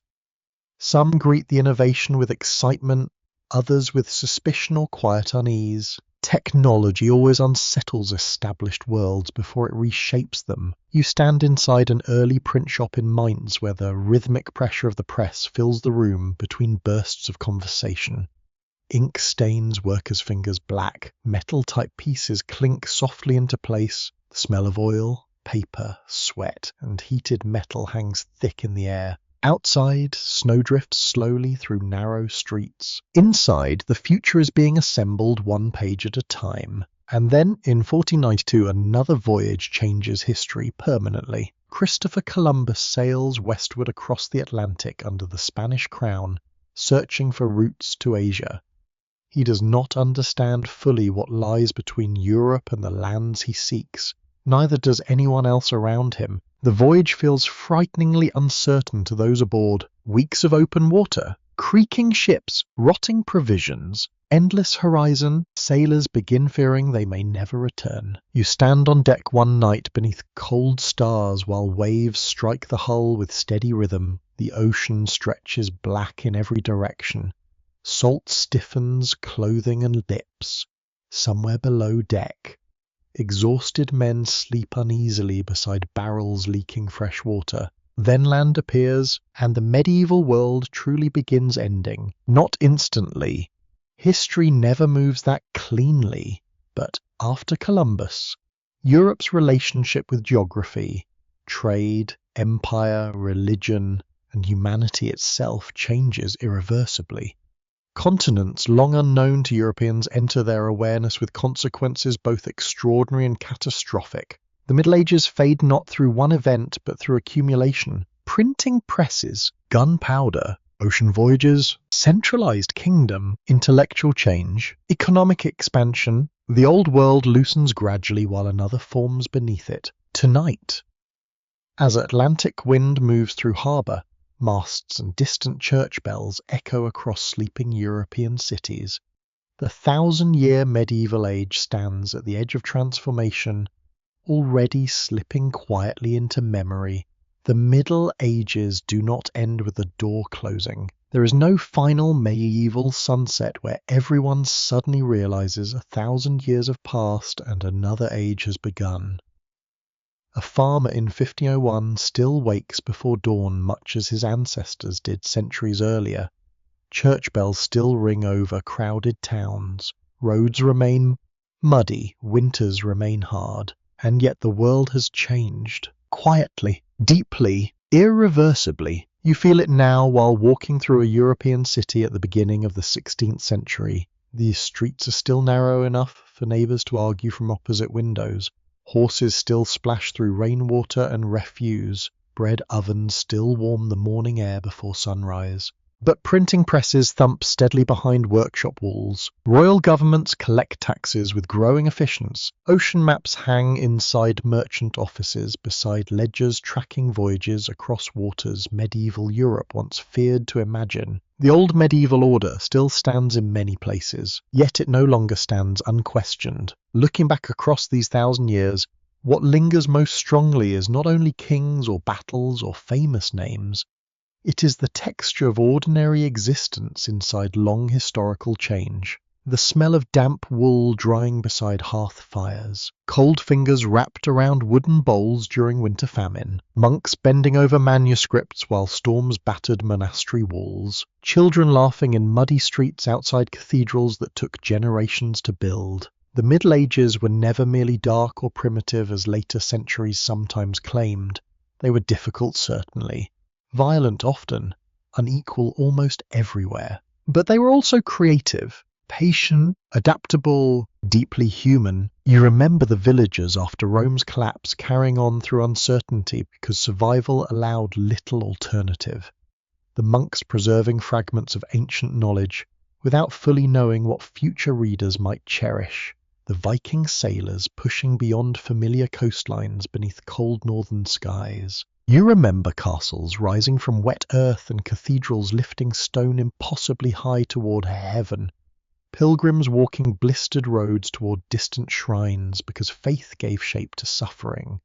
Scholars arguing beneath candlelight about reason and God while students tried desperately to stay warm through winter lectures. And always the ordinary people, the peasants planting fields after war. The widows surviving plague, the craftsmen rebuilding burned towns. History belongs to them as much as emperors, perhaps more, because most human life unfolds away from chronicles and monuments. It happens quietly in kitchens, workshops, marketplaces, sick rooms, and fields medieval people loved, feared, gossiped, prayed, worried about money, argued with relatives, buried parents, and hoped their children might suffer slightly less than they had. In that sense, they do not feel distant at all. Even the great transformations of the age emerge gradually from countless individual lives layered together across centuries. Kingdoms centralize because administrators keep records late into the night. Trade expands because merchants risk dangerous roads repeatedly.